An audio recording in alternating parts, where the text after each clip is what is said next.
نحمده ونصلي على رسوله الكريم أما بعد فأعوذ بالله من الشيطان الرجيم بسم الله الرحمن الرحيم رب اشرح لي صدري ويسر لي أمري واحلل عقدة من لساني يفقهوا قولي۔ السلام علیکم ورحمۃ اللہ وبرکاتہ۔ ناظرین، پروگرام دعا کیجیے کے ساتھ آپ کی خدمت میں حاضر ہیں۔ آج ہم انشاءاللہ تسبیحات اور ان کی اہمیت کے بارے میں گفتگو کریں گے کہ اللہ سبحانہ وتعالیٰ کی تسبیح کرنے کا کیا فائدہ ہے۔ اس بارے میں ایک حدیث آتی ہے، ابو ذر رضی اللہ عنہ نے عرض کیا، یا رسول اللہ صلی اللہ علیہ وسلم، میرے ماں باپ آپ پر قربان، اللہ عز و جل کو کون سا کلام زیادہ پسند ہے؟ آپ نے فرمایا، جو اللہ تعالیٰ نے اپنے فرشتوں کے لیے پسند کر رکھا ہے، سبحان ربی و بحمدہ، سبحان ربی و بحمدہ۔ حقیقت یہ ہے کہ ساری مخلوق اللہ تعالیٰ کی تسبیح بیان کر رہی ہے۔ قرآن مجید میں آتا ہے، تسبح لہ السماوات السبع والارض ومن فیہن وَإِن مِّن شَيْءٍ إِلَّا يُسَبِّحُ بِحَمْدِهِ وَلَكِن لَّا تَفْقَهُونَ تَسْبِيحَهُمْ إِنَّهُ كَانَ حَلِيمًا غَفُورًا۔ ساتوں آسمان اور زمین اور جو کچھ ان میں ہے سب اس کی تسبیح کر رہے ہیں، بلکہ کوئی بھی چیز ایسی نہیں جو اس کی حمد کے ساتھ اس کی تسبیح نہ کر رہی ہو، لیکن تم ان کی تسبیح کو سمجھتے نہیں، کیونکہ ہر ایک کا اپنا اپنا انداز ہے۔ وہ بڑا بردبار اور معاف فرمانے والا ہے۔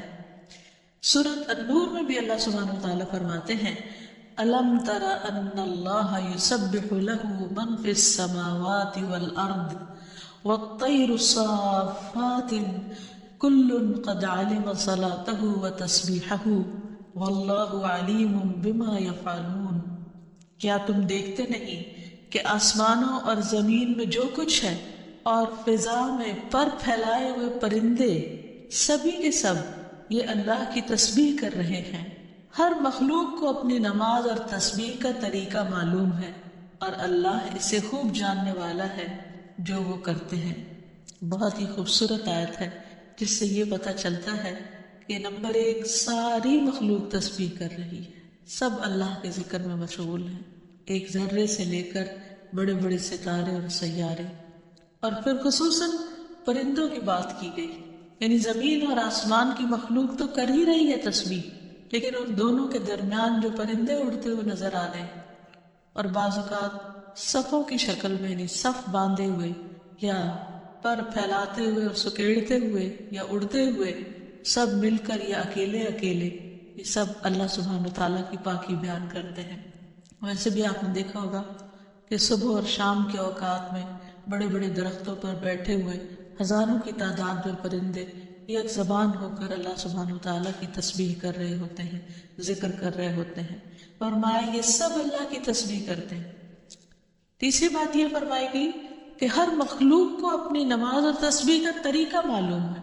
کس قدر دلچسپ اور خوبصورت بات ہے کہ پرندہ ہو یا چیونٹی ہو یا کوئی بڑے سے بڑا جانور ہو یا ستارہ اور سیارہ ہو، ہر ایک کو تسبیح بھی معلوم ہے، یعنی اللہ کا ذکر کیسے کرنا ہے، اور یہ بھی معلوم ہے کہ اس کا کام کیا ہے، وہ کیوں پیدا کیا گیا ہے، یعنی اس کو اپنے مقصد زندگی کا بھی معلوم ہے، اور پھر اللہ تعالیٰ کی عبادت اور اطاعت کے طریقے کیا ہیں، اس کے لیے کون سی راہیں مقرر کر دی گئی ہیں، یہ بھی اس کو خوب معلوم ہے۔ تو اس میں حیرت کی بات یہ ہے کہ اگر ساری مخلوق یہ جانتی ہے تو پھر انسان کا انجان بننا اس کے لیے کس قدر خطرناک ہے۔ اللہ تعالیٰ نے سب کچھ انسان کے لیے پیدا کیا اور وہ ساری چیزیں انسان کی خدمت میں خوب لگی ہوئی ہیں، لیکن انسان کو جس کے لیے پیدا کیا گیا، انسان اس مقصد کو بھول گیا اور اپنے رب سے غافل ہو گیا۔ تو اس لیے اگر ہم تسبیح نہیں کریں گے تو ہم ساری کائنات سے الگ ہو جائیں گے۔ وہ سب تو اللہ کے وفادار، فرمانبردار، تسبیح گزار، اور ہم اللہ سے غافل، یہ دل کیسے گوارا کر سکتا ہے؟ اس لیے زیادہ سے زیادہ اللہ سبحانہ وتعالیٰ کی تسبیح کرنی چاہیے۔ ایک حدیث سے یہ بھی پتہ چلتا ہے کہ چیونٹیاں بھی اللہ کی تسبیح کرتی ہیں۔ جب ایک موقع پر کسی نے چیونٹیوں کو جلا دیا تو اللہ سبحانہ وتعالیٰ نے ان سے یہی کہا کہ تم نے گروہوں میں سے ایک ایسے گروہ کو جلا دیا جو اللہ کی تسبیح بیان کرتا ہے، اور ویسے بھی آگ کا عذاب اللہ کے سوا کسی اور کو دینے کا حق نہیں۔ پھر اسی طرح جو کھانا ہم کھاتے ہیں وہ بھی اللہ کی تسبیح کرتا ہے۔ عبداللہ بن مسعود رضی اللہ عنہ بیان کرتے ہیں کہ ہم آپ صلی اللہ علیہ وسلم کے زمانے میں کھاتے وقت کھانے کی تسبیح سنتے تھے، یعنی نبی صلی اللہ علیہ وسلم سنوا سکتے تھے کہ کس طرح کھانا تسبیح کر رہا ہے۔ پھر اسی طرح فرشتے بھی اللہ تعالیٰ کی تسبیح کرتے ہیں، جس کا وہ اقرار خود کر رہے تھے کہ وَنَحْنُ نُسَبِّحُ بِحَمْدِكَ وَنُقَدِّسُ لَكَ، کہ ہم تیری حمد کے ساتھ تیری تسبیح کرتے ہیں اور تیری پاکی بیان کرتے ہیں۔ قرآن مجید میں سورۃ الشورى میں بھی آتا ہے وَالْمَلَائِكَةُ يُسَبِّحُونَ بِحَمْدِ رَبِّهِمْ، اور فرشتے اپنے رب کی حمد کے ساتھ اس کی تسبیح کرتے ہیں، یعنی تعریف بھی کرتے ہیں، تسبیح بھی کرتے ہیں۔ تسبیح کا مطلب ہوتا ہے اللہ تعالیٰ کو ہر عیب اور نقص سے پاک قرار دینا، اور حمد ہوتا ہے اللہ تعالیٰ کی تعریف بیان کرنا، یعنی اس کی خوبیوں پر اور اس کے کمالات پر اس کی تعریف کرنا۔ اور اسی طرح وہ فرشتے جو عرش کو اٹھائے ہوئے ہیں وہ بھی اللہ تعالیٰ کی تسبیح کرتے رہتے ہیں۔ الذین یحملون العرش ومن حولہ یسبحون بحمد ربہم، جو فرشتے عرش اٹھائے ہوئے ہیں اور جو اس کے ارد گرد ہیں سب اپنے پروردگار کی حمد کے ساتھ اس کی تسبیح کرتے ہیں۔ ایک اور جگہ پر آتا ہے وَتَرَى الْمَلَائِكَةَ حَافِّينَ مِنْ حَوْلِ الْعَرْشِ يُسَبِّحُونَ بِحَمْدِ رَبِّهِمْ، نیز اس دن آپ دیکھیں گے یعنی قیامت کے دن کہ فرشتے عرش کے گرد حلقہ باندھے اپنے پروردگار کی تعریف کے ساتھ تسبیح کر رہے ہیں۔ پھر اسی طرح بعض مواقع پر جب وحی نازل ہوئی تو نزول وحی کے وقت حاملین عرش سے لے کر تمام انسانوں کے فرشتوں نے تسبیح کی، یعنی انسان کی ہدایت کے لیے اتنی بہترین کتاب اتاری جا رہی تھی۔ اور تسبیح فرشتوں کی خوراک بھی ہے، یعنی جیسے ہم انسان کھانا پینا کرتے ہیں اسی طرح فرشتوں کو کسی مادی چیز کے کھانے کی ضرورت نہیں ہوتی، وہ ان کی تسبیح جو ہے وہی خوراک ہے۔ اس بارے میں حضرت عائشہ کہتی ہیں کہ میں نے نبی صلی اللہ علیہ وسلم سے پوچھا کہ دجال کے زمانے میں ایمان والوں کا کھانا کیا ہوگا، یعنی اتنا فتنے کا دور ہوگا اور ہر شخص چھپ جائے گا اور چاہے گا کہ وہ اس فتنے سے بچ جائے، تو پھر وہ کیا کھائے گا؟ آپ نے فرمایا جو فرشتوں کا ہے، یعنی تسبیح، تکبیر، تحمید، تحلیل، یعنی اللہ تعالیٰ کی حمد و ثنا کرنا، اللہ کا ذکر کرنا۔ اور تسبیح کیوں نہ کی جائے؟ کیونکہ اللہ سبحانہ وتعالیٰ نے قرآن مجید میں اپنے حبیب محمد صلی اللہ علیہ وسلم کو بارہا تسبیح بیان کرنے کا حکم دیا ہے۔ فرمایا فسبح باسم ربک العظیم، سو اپنے بہت عظمت والے رب کے نام کی تسبیح کیا کریں۔ پھر ہے سبح اسم ربک الاعلی، اپنے رب کے نام کی تسبیح کریں جو سب سے بلند ہے۔ پھر ہے فسبح بحمد ربک وکن من الساجدین، پس اپنے رب کی حمد کے ساتھ تسبیح کریں اور سجدہ کرنے والوں میں سے ہو جائیں۔ پھر نبی صلی اللہ علیہ وسلم کو ایک اور جگہ پر صبح و شام اللہ تعالیٰ کی تسبیح کرنے کا حکم دیا گیا۔ سورۃ طٰہٰ میں اللہ تعالیٰ فرماتے ہیں سو اس پر صبر کرو جو وہ کہتے ہیں، اور سورج طلوع ہونے سے پہلے اور اس کے غروب ہونے سے پہلے اپنے رب کی حمد کے ساتھ تسبیح کرو، اور رات کے کچھ اوقات میں بھی پس تسبیح کرو، اور دن کے کناروں میں بھی، تاکہ تم خوش ہو جاؤ۔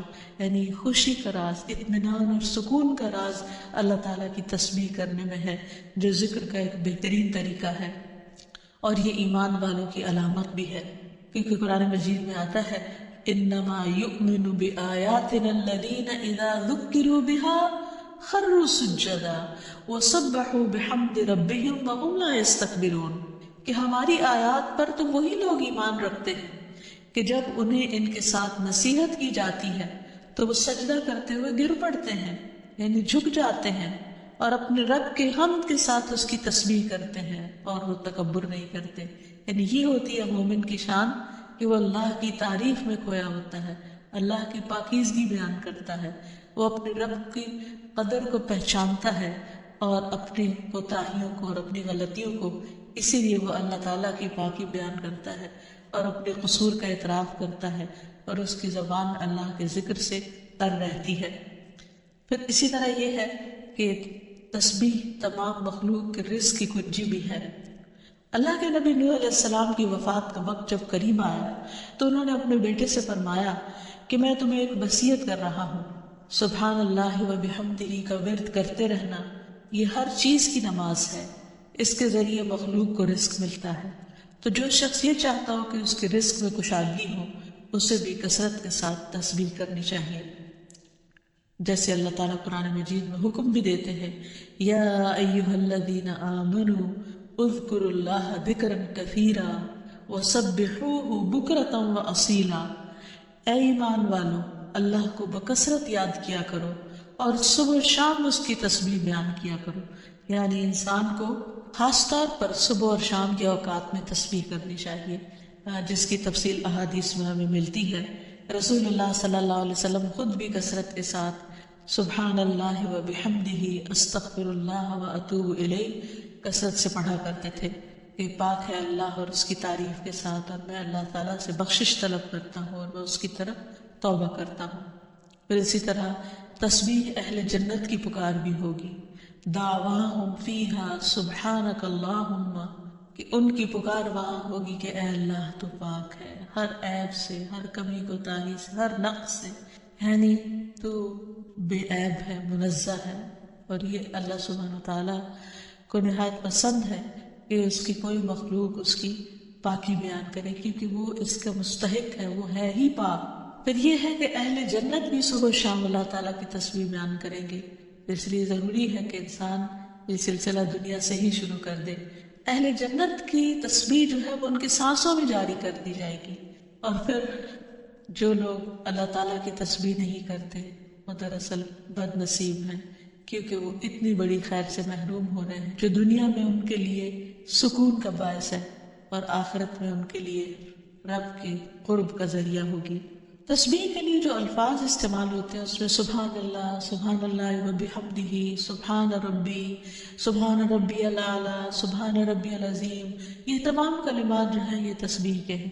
اس کے علاوہ ایک اور حدیث سے ہمیں پتہ چلتا ہے، سمرہ بن جندب کہتے ہیں کہ رسول اللہ صلی اللہ علیہ وسلم نے فرمایا، اللہ کے نزدیک سب سے زیادہ محبوب کلمات 4 ہیں، سبحان اللہ والحمد للہ ولا الہ الا اللہ واللہ اکبر، اور تمہیں اس میں سے کسی بھی کلمے سے شروع کرنا نقصان نہ دے گا، یعنی پہلے الحمدللہ بھی کہہ سکتے ہیں یا سبحان اللہ پہلے کہہ سکتے ہیں، لیکن یہ اللہ تعالیٰ کے نہایت پسندیدہ ترین کلمات ہیں۔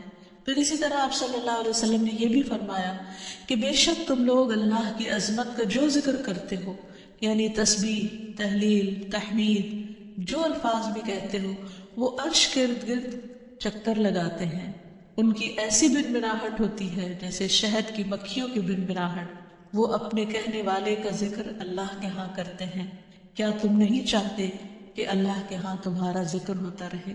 تو اس سے پتہ چلتا ہے کہ انسان اگر یہ چاہتا ہے کہ اللہ سبحانہ وتعالیٰ کے ہاں اس کا ذکر ہو تو اس کو چاہیے کہ دنیا میں وہ کثرت کے ساتھ تسبیح کرے، کیونکہ یہ اس کے لیے تمام چیزوں سے بہتر ہے۔ تسبیحات کا پڑھنا تمام چیزوں سے بہتر ہے۔ ابو ہریرہ کی روایت میں آتا ہے کہ رسول اللہ صلی اللہ علیہ وسلم نے فرمایا، سبحان اللہ والحمد للہ ولا الہ الا اللہ واللہ اکبر، کہ اللہ پاک ہے اور سب تعریفیں اسی کے لیے ہیں، اللہ کے سوا کوئی معبود نہیں اور اللہ سب سے بڑا ہے۔ یہ کہنا میرے نزدیک ہر اس چیز سے محبوب ہے جس پر سورج طلوع، یعنی بڑے بڑے سونے چاندی کے ڈھیر سے بھی زیادہ پسندیدہ تھا نبی صلی اللہ علیہ وسلم کے نزدیک ان کلمات کا ذکر کرنا، ورد کرتے رہنا۔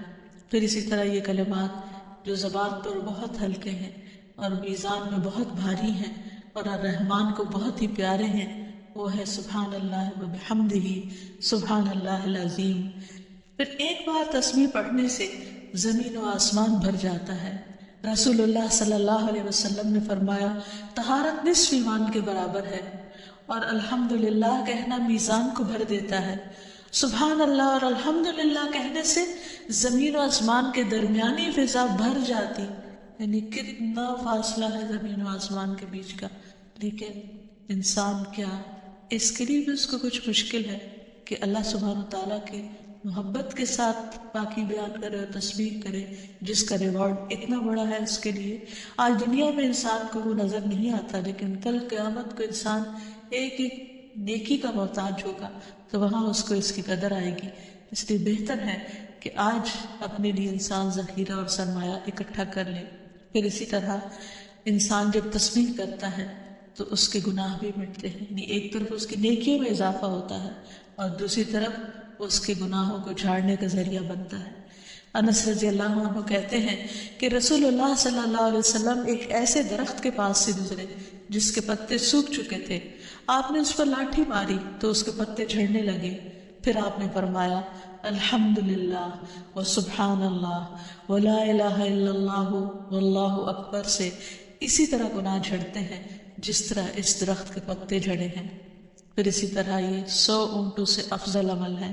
نبی صلی اللہ علیہ وسلم نے فرمایا جس نے سورج طلوع ہونے اور اس کے غروب ہونے سے قبل 100 بار سبحان اللہ کہا تو یہ اس کے لیے 100 اونٹوں سے بہتر ہے. یعنی اتنی بڑی کمائی اور نیکیوں کا اتنا بڑا ذخیرہ ہے. پھر اسی طرح تسبیح کے کچھ اور کلمات ہیں کہ جن سے آسمان کے دروازے کھل جاتے ہیں. ابن عمر کہتے ہیں کہ ہم رسول اللہ صلی اللہ علیہ وسلم کے ساتھ نماز پڑھ رہے تھے کہ جماعت میں سے ایک آدمی نے کہا اللہ اکبر کبیرہ والحمد للہ کثیرہ وسبحان اللہ بکرۃ واصیلا. تو رسول اللہ صلی اللہ علیہ وسلم نے فرمایا اس طرح کے کلمات کہنے والا کون ہے؟ جماعت میں سے ایک آدمی نے عرض کیا اے اللہ کے رسول میں ہوں. آپ نے فرمایا کہ مجھے تعجب ہوا کہ اس کے لیے آسمان کے دروازے کھولے گئے. ابن عمر فرماتے ہیں کہ میں نے ان کلمات کو پھر کبھی نہیں چھوڑا جب سے اس کے بارے میں نے رسول اللہ صلی اللہ علیہ وسلم کو یہ فرماتے ہوئے سنا کیا کہ اس شخص کے لیے آسمان کے دروازے کھول دیے گئے، یعنی ان کلمات کے پڑھنے کی وجہ سے. پھر تسبیحات کا پڑھنا جنت میں درخت لگانے کا سبب بنتا ہے. پھر اسی طرح انسان کی تمام جوڑوں کا صدقہ ہر روز اس پر واجب ہو جاتا ہے اور یہ تسبیحات اس کے لیے ہر جوڑ سے صدقے کا باعث بنتی ہیں. پھر یہ ہے کہ تسبیحات عمر میں اضافے کا ذریعہ بھی بنتی ہیں. نبی صلی اللہ علیہ وسلم نے فرمایا اللہ کے نزدیک اس مومن سے افضل کوئی نہیں جسے حالت اسلام میں لمبی عمر دی گئی ہو اس کی تسبیح و تکبیر و تحلیل کی وجہ سے. پھر اسی طرح انسان کے لیے یہ تسبیحات محرومی سے بچاؤ کا ذریعہ بھی ہے. رسول اللہ صلی اللہ علیہ وسلم نے فرمایا کچھ دعائیں ایسی ہیں جن کو 100 مرتبہ پڑھنے والا کبھی محروم نہیں ہوتا. سبحان اللہ والحمد للہ ولا الہ الا اللہ واللہ اکبر. یعنی جب انسان کو کوئی حاجت ہو، کوئی ضرورت ہو، کوئی مشکل ہو، کوئی پریشانی ہو تو اللہ سبحانہ وتعالیٰ کا ان الفاظ کے ساتھ ذکر کرنا شروع کر دے، تسبیح کرنا شروع کر دے، کیونکہ یہ باقی رہنے والی نیکیاں ہیں اور دنیا میں بھی انسان کو فائدہ دیتی ہیں اور آخرت میں بھی انسان کے لیے آگ سے بچاؤ کا ذریعہ ہے. حدیث میں آتا ہے رسول اللہ صلی اللہ علیہ وسلم نے فرمایا اپنا بچاؤ حاصل کر لو. صحابہ نے عرض کیا اللہ کے رسول کیا دشمن آ گیا؟ آپ نے فرمایا نہیں، لیکن جہنم سے تمہارا بچاؤ سبحان اللہ والحمد للہ ولا الہ الا اللہ واللہ اکبر سے ہے. اور یہی کلمات باقیات صالحات ہیں. پھر اسی طرح دل کی گھٹن اور سینے کی تنگی کا علاج بھی تسبیح میں ہے. پریشانی، ڈر اور خوف کو دور کرنے کا ذریعہ بھی تسبیحات ہیں. تو ہر موقع کی مناسبت سے انسان کو تسبیح کرتے رہنا چاہیے. جب نعمت کی تکمیل ہو، جیسے نبی صلی اللہ علیہ وسلم نے جب اپنا مشن مکمل کر لیا اور اللہ سبحانہ وتعالیٰ نے ان کی گواہی دے دی کہ ان کا کام پورا ہو چکا ہے، تو اس وقت یہ صورت نازل ہوئی اذا جاء نصر اللہ والفتح ورأیت الناس يدخلون فی دین اللہ افواجا فسبح بحمد ربک واستغفر انہ کان توابا. جب اللہ کی مدد اور فتح آ جائے اور تو لوگوں کو دیکھے کہ وہ اللہ کے دین میں فوج در فوج داخل ہو رہے ہیں تو اپنے رب کی حمد کے ساتھ تسبیح کرو اور اس سے بخشش مانگو، بے شک یقیناً وہ بڑا توبہ قبول کرنے والا ہے. پھر اسی طرح یہ ہے کہ انسان کو صبح و شام سبحان اللہ و بحمدہ کی تسبیح کرنی چاہیے. جو ایسا کرے اس کے تمام گناہ معاف کر دیے جاتے ہیں، خاص سمندر کی جھاگ برابر ہی کیوں نہ ہو. پھر خصوصاً فجر کے بعد انسان 3 بار یہ کلمات پڑھے سبحان اللہ و بحمدہ عدد خلقہ ورضا نفسہ وزنۃ عرشہ ومداد کلماتہ. اللہ کی تعریف اور اسی کی پاکی ہے، اس کے مخلوق کی تعداد کے برابر اس کی رضا اور اس کے عرش کے وزن اور اس کے کلمات کی سیاہی کے برابر، یعنی اللہ سبحانہ وتعالیٰ کی تعریف ہر چیز سے زیادہ۔ پھر اسی طرح یہ ہے کہ فجر کے بعد اور عصر کے بعد خصوصی طور پر تسبیح کا وقت ہوتا ہے اور ساری مخلوق اس وقت تسبیح میں مشغول ہوتی ہے۔ پھر رکوع اور سجدوں میں اللہ تعالیٰ کی تسبیح بیان کرنی چاہیے، نماز کے بعد تسبیحات فاطمہ پڑھنی چاہیے، سوتے وقت وہ تسبیحات پڑھنی چاہیے جو نبی صلی اللہ علیہ وسلم نے حضرت فاطمہ کو سکھائی تھی۔ پھر اسی طرح نبی صلی اللہ علیہ وسلم رات کو جب تک نیند نہیں آتی تھی مسلسل تسبیح کرتے رہتے تھے۔ پھر اسی طرح قرآن مجید پڑھتے ہوئے جو آیات آپ کو خوش کرتی ہیں ان پر آپ اللہ سبحانہ و تعالیٰ کی تسبیح بیان کرتے۔ پھر اسی طرح بجلی کڑکنے پر یسبح الرعد بحمدہ والملائکۃ من خیفتہ کا پڑھنا، پھر بلندی سے اترتے وقت سبحان اللہ کی تسبیح کرنا، پھر جب کوئی چیز انسان کو فیسینیٹ کرے، تعجب ہو، کوئی چیز حیران کرے یا اچھی معلوم ہو، اس وقت سبحان اللہ کہنا، یہ تمام چیزیں سنت سے ثابت ہے۔ اللہ تعالیٰ سے دعا ہے کہ وہ ہمیں ان لوگوں میں شامل کر لے جو اس کی تسبیح کرنے سے محبت رکھتے ہیں۔ وآخر دعوانا ان الحمد للہ رب العالمین۔ السلام علیکم ورحمۃ اللہ وبرکاتہ۔